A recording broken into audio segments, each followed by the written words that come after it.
Hello and welcome back. As promised, I've got the Class 86 out with its refurbished pantograph. We'll have a swift look at that a bit later on. But there are the coaches I had mentioned that I thought I might have. They'd just been delayed a little in the postage. I just got the two of them. I think they probably look okay with the locomotive. I'm not entirely sure if they're correct or not, but it is just toy trains. So from last week's video, I think I've extended the catenary almost up to the footbridge. I think we had only got it as far as the end of the canopy just here. So now I have masts in all the way around the curve, if you have a look down there. So we're not going to get any clipping of the coaches on any of the masts, and even these Mark IIIs come around this remarkably sharp curve. Very, very close to the platform, but they are going to run. So I was quite pleased about that. So let's give the locomotive a bit of power, and we'll ease her out of the station, and we'll see how we do with that. So just wander back over to the controls and try and remember to turn this in the correct direction. If I hold this up a little, we'll get a better look at it as it comes out of the station. That was obviously going to happen, wasn't it?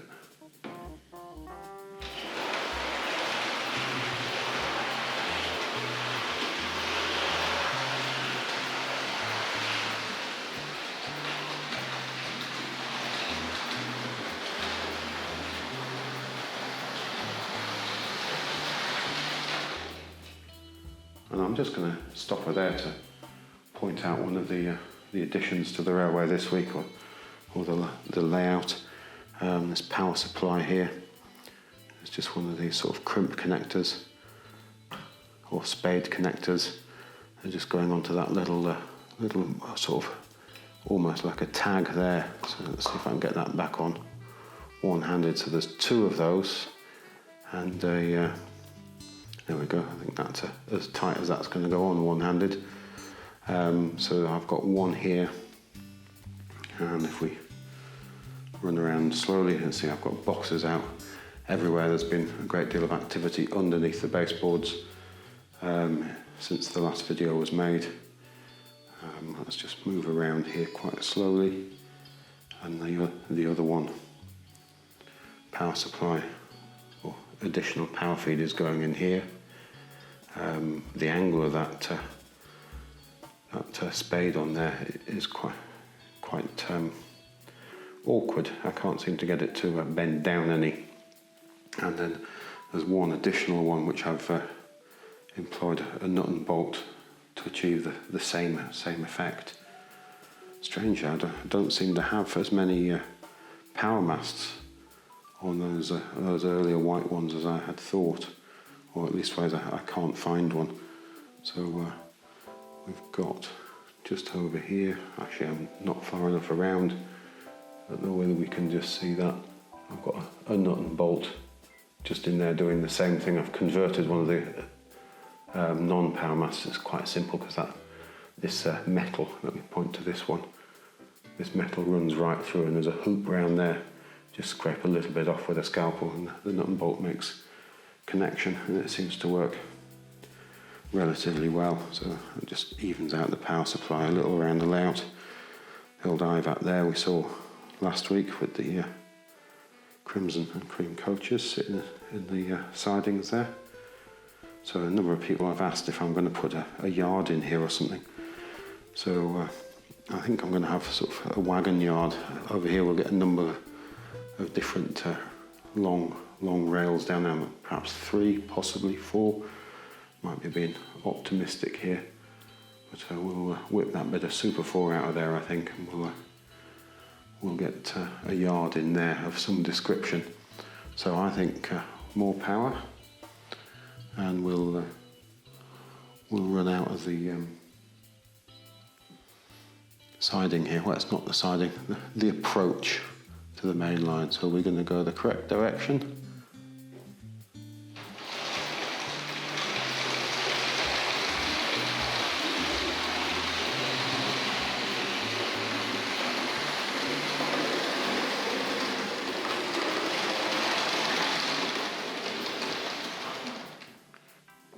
There we have it.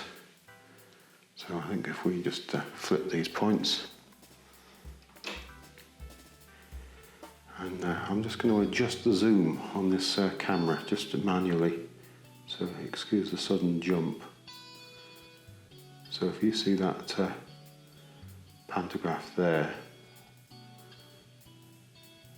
there we go, I think that'll be okay. So it does work one direction better than the other, which I find really annoying, because the old tri-models, the pantographs work just as well in either direction.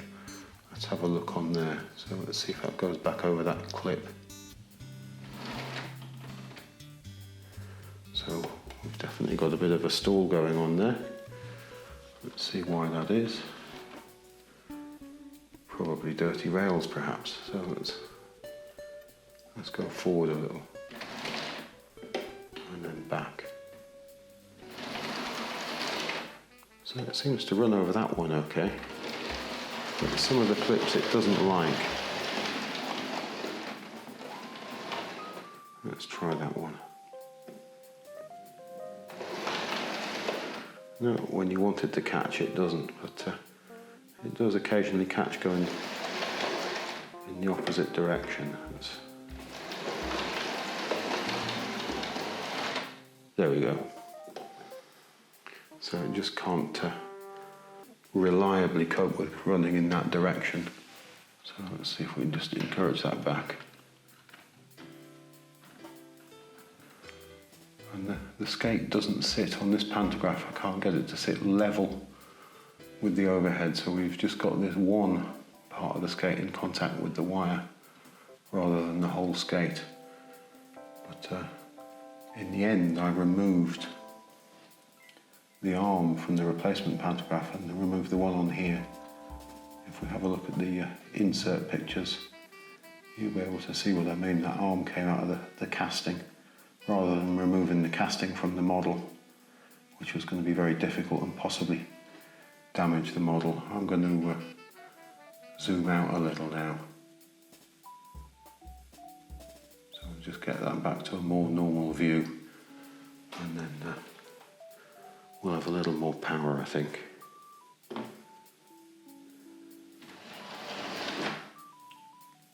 Or perhaps not.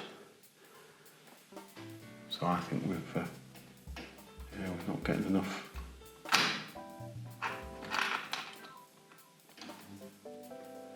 There we've got contact with the wire again.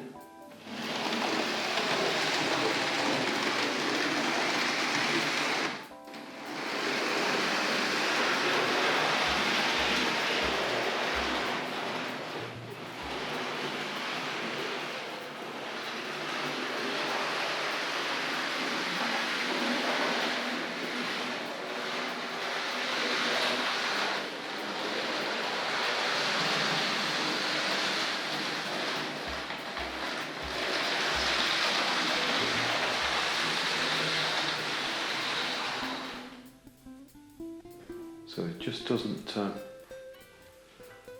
quite keep enough pressure on the wire, which really contributes to that slight unevenness in running. It's very, very weak, and if you push down just enough, it just stays away. I don't think it's terribly well designed.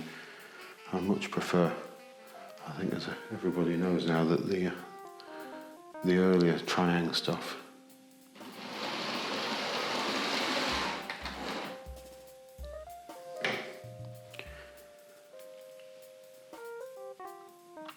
So let's just have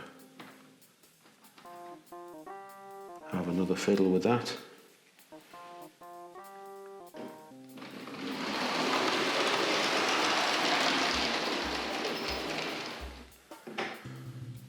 So it works after a fashion, and I don't think it's as successful as it could be. Let's see if we can get that to pick up from the track, see what she's like just running from track only.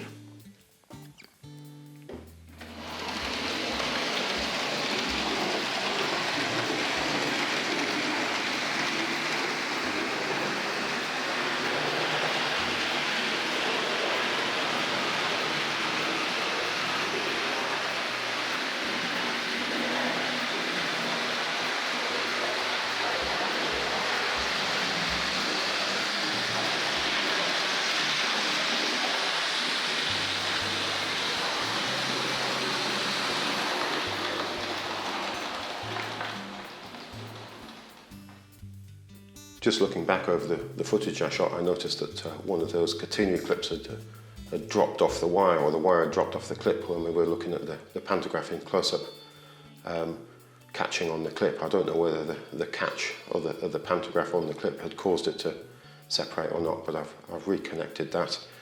And let's just have a quick look at the model. Now this was R.800, we'd seen this in a much earlier video, and it's the Royal Anglian Regiment, and I think this was available 86 to 87, and I think a later model was made without the naming, the name on it, and it had alternative numbers, although I can't remember what the model number was.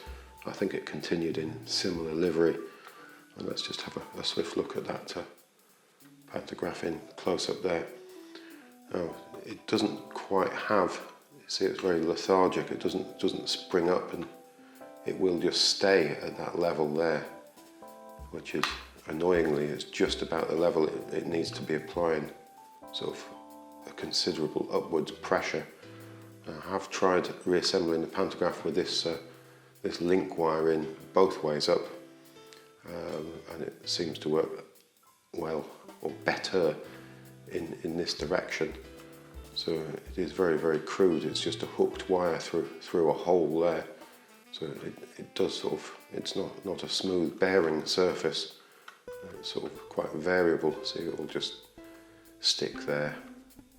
And it's a similar thing at this end if you look in here. And the spring, both the spring I removed from the original pantograph and the replacement, both of them, sorry, I've just put that down out of shot, perhaps we should stick it down in shot there. So there is the spring, very tiny spring, so if we can see that.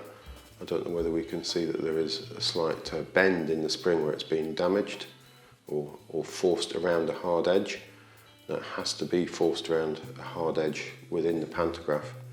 So this spring doesn't really do its job, I don't think. It's not allowed to generate a spring. It more holds it in a place and doesn't allow much flexibility. So both springs were damaged or affected in the same way. So that spring, let's see if we can get some focus on there, attaches to that clip there, and then runs underneath to the back end of the articulated arm. Let's see if we can attach that now. Somebody suggested to me in the comments when I originally showed this model with the damaged pantograph that this was the way to repair it. So sadly I can't remember the name of that person, but thank you very much, because it definitely saved a lot of unnecessary work in trying to remove it. But you can see there that the spring's going to come through the centre here, through this part, and then hooks onto the back there. So there's a considerable bend within that spring. So I don't think it's necessarily been thought out quite as well as it could be. I don't know whether we can see the path of the spring there. The pantograph has that nasty habit of collapsing on itself in the wrong direction. So it's hooked round under there, and that's where that kink in the spring exists. So you can see it's quite ready to stick rather than just follow the undulation of the wire, because the further apart the masts, the more flex in the wire. Some of this wire is not exactly new, so especially when it's been bent to go around curves and reused, it's not always exactly in line, which needs the pantograph to follow it really. So let's have a quick look at the skate. That's the skate from the previous one. So ideally that skate would sit on the wire, and it's quite a hard edge on both surfaces. So at the moment the pantograph I've got is just is going on this edge only. You can see that the dirt build up from running is just settling on this edge here, and I can't get it to make contact with that one. Spent ages fiddling with that. I think it's at the point where we say best left alone from now on. So the coaches, I think these are Mark III's, and this is R.420. I believe this came along in 1988, ran till possibly 1981. I think there's a variety of liveries which are very, very similar in this time period or time frame. So I just got a couple of those, perhaps if a couple more show up within this range, I may get some more just to complement these a little. Have a look, they've got the lovely smooth running silver seal wheels, and we've got Hornby and made in England.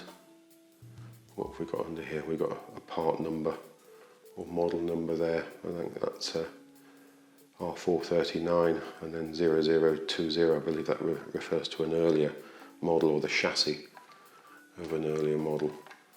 So this one's in fairly good shape. So they make a lovely noise on the rails. It's all got seating in there as well.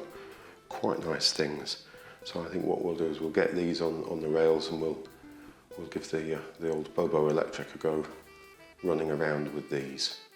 I forgot to mention when we were looking at these coaches just a moment ago that they've got a running number partially printed on, and I think the remaining numbers were supplied on a transfer sheet, so you could have different numbers on your coaches instead of them all having the same ones. I think that's quite an interesting idea, although neither of these coaches have any other numbers other than the 42 on them, so I imagine the transfer sheets are long gone, sadly. No boxes with these models. So let's get this back on the track, but they're not too bad. There's a little bit of scuffing on them, and they do run very, very smoothly. This is more difficult, and it looks one-handed, trying to point the camera at it. Let's see if we've got that. Here we go. Now we'll have a run round and we'll increase the zoom a little so we can just see the work that this pantograph does do on this older model in following the undulation in the wire, or the variance in its height is another way of putting it. Let's see if we can get that to run. So I think this direction, hopefully.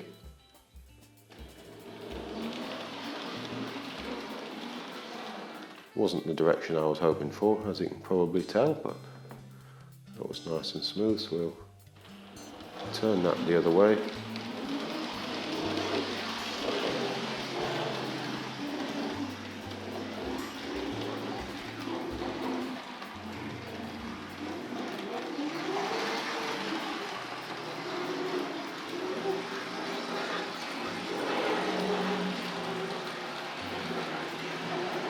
You can see that pantograph going up and down.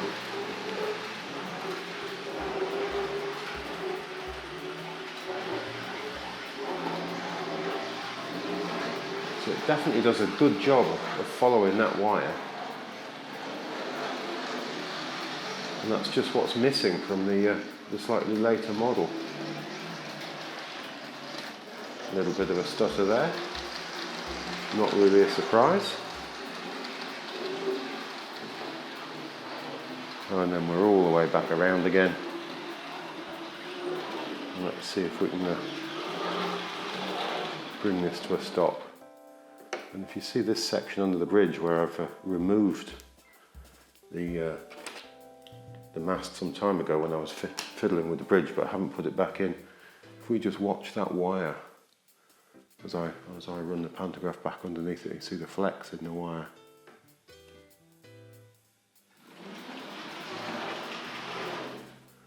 So that's the level of upward pressure applied by that pantograph is quite significant. But I think we'll just zoom that out again. We'll have a quick look at some of the other things going on in the layout. So just excuse this bit of video, it may be a little more wobbly than the rest. It really is handheld this time, no gimbal. So you can see I'm working my way out of the station with the catenary, and we're going to work that back to the main line there. So that's going on, and there's some upgrading or making sensible some of the power supplies to the rails, because it's just all been a bit too makeshift. All of the feeds to the railway are now soldered onto the rails, and you can see that in the distance there I've used some of these sort of suitcase type connectors for the connections underneath. I've got the capacitor discharge unit in. Hopefully we'll have some electrified points coming into play at some point soon. So these suitcase connectors, I think you can get them in a variety of colours. Let's see if we can pull one out. I've read about them a number of times and people have mentioned them, so they seem quite an effective thing. You put the cables in, you crimp that down, that makes the connection with the two cables, holds it nice and tight, and then that insulates it by folding it over the top so you don't get any shorts.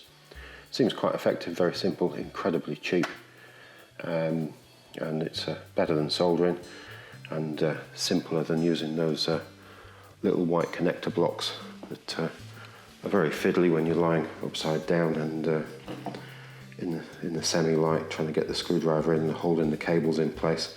So even simpler than these, but possibly, you know, it's single use, so that's the end of your cable, but the cable just gets shorter and shorter each time you make a layout if you're trying to reuse it. So that was all coming along. You can see I've soldered onto the rails here. Excuse the soldering, perhaps not quite as neat as it could be. So in the past weeks I've had many problems with the Hornby power clips on and off. The faults always come back to the intermittency. I think I've just got one left sitting on the rails here. I think it's down here, and it always comes back to an intermittent connection in here or within there. And if you push the cables or the pin connectors in too much, they just split apart. So in the end I've decided to just solder onto the rails, which has been far more reliable in the week or so that, or couple of weeks or so that I've had those connections in. There's another one just over here, so it's quite effective. And now we've got the point work there, so I've got the return wire for the points running right the way around now. So now the task of running some of the cabling back to the controller and what type of switches we're going to use, whether they'll turn out to be micro switches or lever frames. So I think the lever frames look the part, but they're not quite as accurate as they could be. So we've got some of those in there. So there's a variety of connections, soldering, suitcase type connectors I think you call them, and these I can't remember what you call these, terminal connectors. So there's a bit of all sorts going on around the railway. It's all sort of coming together, and it's been a great deal of fun. I find this quite absorbing and relaxing. But I think if you look back again next time, ideally we'll have, especially at this point, I'm looking forward to having that one running electrically. I think that's going to be a great deal of fun. We'll try and get that one wired back to the controller for next week's video. But thanks again for watching. Just a bit of an update really, and seeing this Class 86 back with its pantograph on. I don't think they were ever really terribly great in the first place, but it's definitely back to approximately how it was. Although that skate definitely needs something, a rethink or a reworking, probably a little bit beyond my technical or engineering skills at present. Thanks again. Goodbye now.